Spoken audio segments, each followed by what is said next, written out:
नमस्कार दोस्तों। आज डिफेंस सेक्टर से अचानक से एक सरप्राइज खबर आया है और वो ये है कि काफ़ी समय से जो चर्चा चल रही थी कि क्या इंडियन नेवी या फिर जो इंडियन आर्म्ड फोर्सेस हैं, क्या यूएस से सी गार्डियन ड्रोन को खरीदेंगे कि नहीं। देखिए, ड्रोन क्या होता है, बेसिकली एक तरह का अनमैन्ड एयरक्राफ्ट होता है। जैसा कि आप पिक्चर में देख सकते हो कि इसको चलाने के लिए किसी को आवश्यकता नहीं होती, किसी को बैठकर चलाने की आवश्यकता नहीं है।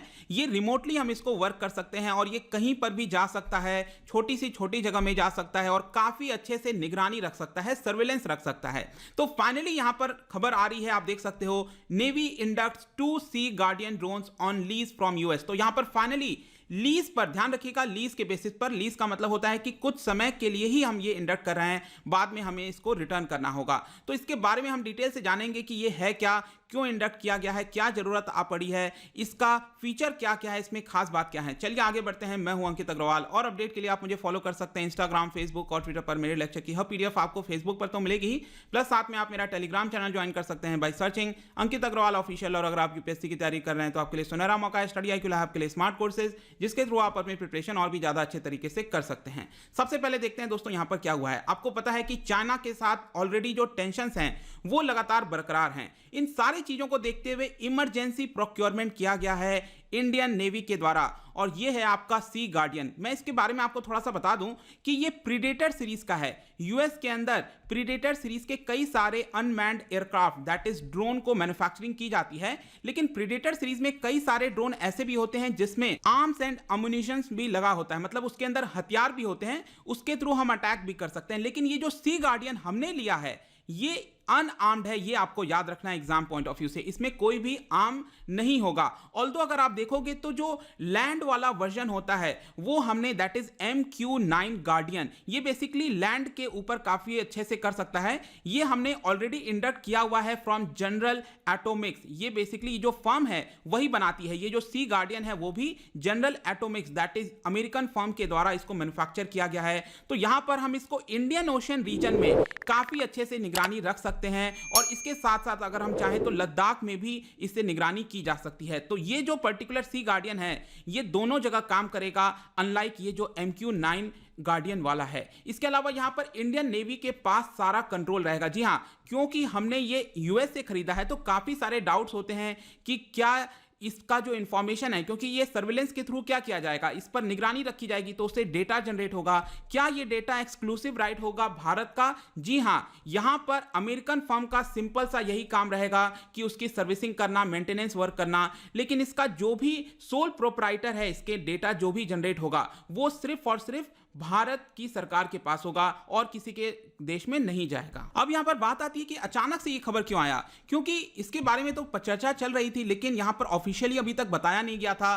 तो ड्रोन ये कब हुआ है भारत के अंदर, तो ऐसा बताया जा रहा है रिपोर्ट्स के द्वारा कि अर्लियर दिस मंथ, नवंबर के स्टार्टिंग में ही ये भारत में आ गया था, लेकिन फाइनली इसको 21 नवंबर को जो नवल बेस है, आपको पता है इंडियन नेवी बेस है INS रजली आपको मिलेगा तमिलनाडु के अंदर, तो वहां पर फाइनली ऑफिशियल तौर पर इसको इंडक्ट कर दिया गया था इंडियन नेवी के अंदर। और आपको मैंने बता ही दिया कि ये अनआर्म्ड वर्जन है इंडियन नेवी का।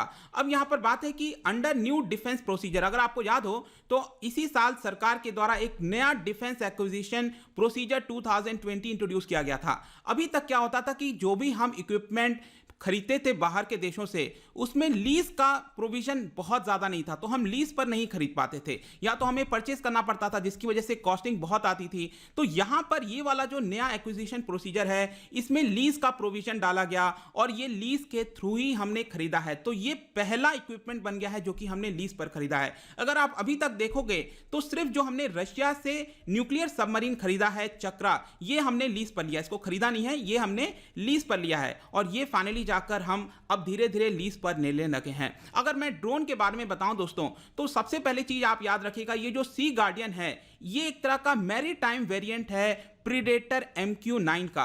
प्रीडेटर MQ-9 बेसिकली लैंड पर काम करता है। ये जो सी गार्डियन है वो काफी अच्छे से निगरानी रख सकता है समुद्र वगैरह में। और यहां पर इसका सबसे खास बात यह है कि एंड्योरेंस का मतलब है कि कितने समय तक ये फ्लाई कर सकता है। तो कहीं कहीं लिखा हुआ था 30 आवर्स और कहीं जगह 40 आवर्स लिखा हुआ है, तो मतलब बहुत लंबे समय के लिए ये बिना रुके अच्छा काम कर सकता है। और इसका एल्टीट्यूड भी अगर आप देखिए तो काफी बढ़िया है, 40,000 फीट पर।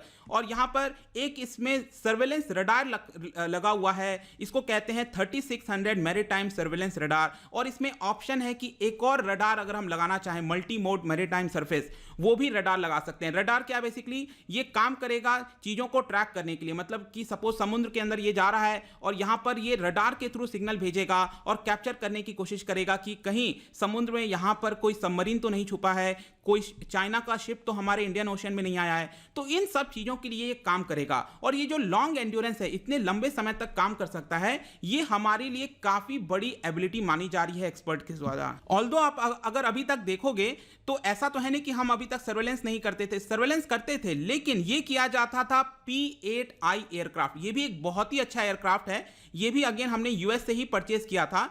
और आप यहां पर देख सकते हो ये है आपका P8I एयरक्राफ्ट। और ये बेसिकली आप कह सकते हो कि इसके अंदर अटैकिंग पावर भी है, ये आर्म्स वगैरह भी कैरी करता है। लेकिन आपको समझना पड़ेगा कि सपोज ये एयरक्राफ्ट कहीं पर सर्वेलेंस करने जाता है तो जो एनिमी है उसको काफी इजीली पता लग जाएगा कि यहां पर हमारे देश का एयरक्राफ्ट सर्वेलेंस के लिए आया है और वो सचेत हो जाएगा। लेकिन यहां पर जो अनआर्म्ड जो व्हीकल्स होते हैं, जो यूएवी भी होते हैं, वो काफी अच्छे से यहां पर बिना पता लगाए एनिमी है उसको बिना पता लगे यहां पर चीजें की जा सकती हैं। और यहां पर आप देख सकते हो कि जो P8I एयरक्राफ्ट है ये एंटी सबमरीन वॉरफेयर है, मतलब कि कहीं पर सबमरीन है अगर हमें उससे नष्ट करना है तो ये जो P8I एयरक्राफ्ट है वो यहां पर आर्म्स अटैक करके इसको नष्ट भी कर सकता है। और लेटेस्ट हमने 9th वाला P8I एंटी सबमरीन वॉरफेयर यहां पर लेटेस्ट परचेज किया है, ये जस्ट एक हफ्ते पहले की ही बात है। अब यहां पर अगर आप देखोगे दोस्तों कि सवाल होता है कि क्या हमने ये जो दो मंगाया है क्या और भी हम इसको लेंगे लीज पर,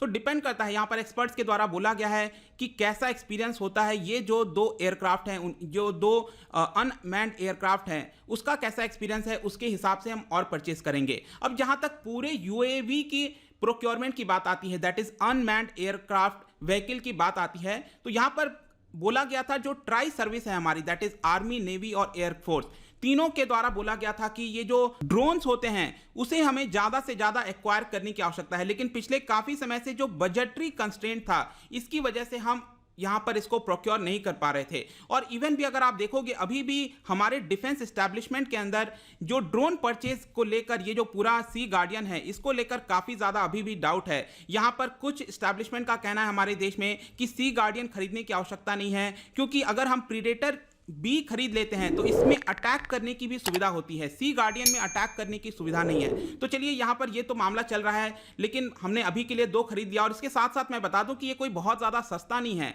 सबसे पहले हमने प्लान किया था कि 22 इस तरह के सी गार्डियन हम लेंगे फॉर मोर देन $2 बिलियन, लेकिन यहां पर बजट कंस्ट्रेंट और यहां पर आप देख सकते हो प्राइसिंग ज्यादा होने की वजह से हमने इसको डाउन कर दिया है 12 पर। लेट्स सी कि ये दो कैसे वर्क करते हैं, उसके बाद और भी यहां पर परचेज किया जा सकता है। लेकिन यहां पर सबसे इंपॉर्टेंट चीज आपको याद रखना है कि ज्यादा से ज्यादा ड्रोन्स की हमें आवश्यकता है। अगर आपको याद हो रिसेंटली जो युद्ध हुआ था अजरबैजान और आर्मेनिया के बीच में, तो अजरबैजान ने यहां पर काफी बुरी तरह से हराया है आर्मेनिया को, यह साफ तौर पर रिपोर्ट में सामने आया। और इसका जो सबसे मेन कारण था वो ये था कि अजरबैजान ने यहां पर जो इजराइल और टर्की का, स्पेशली जो टर्की के ड्रोन्स हैं उसका इस्तेमाल किया था।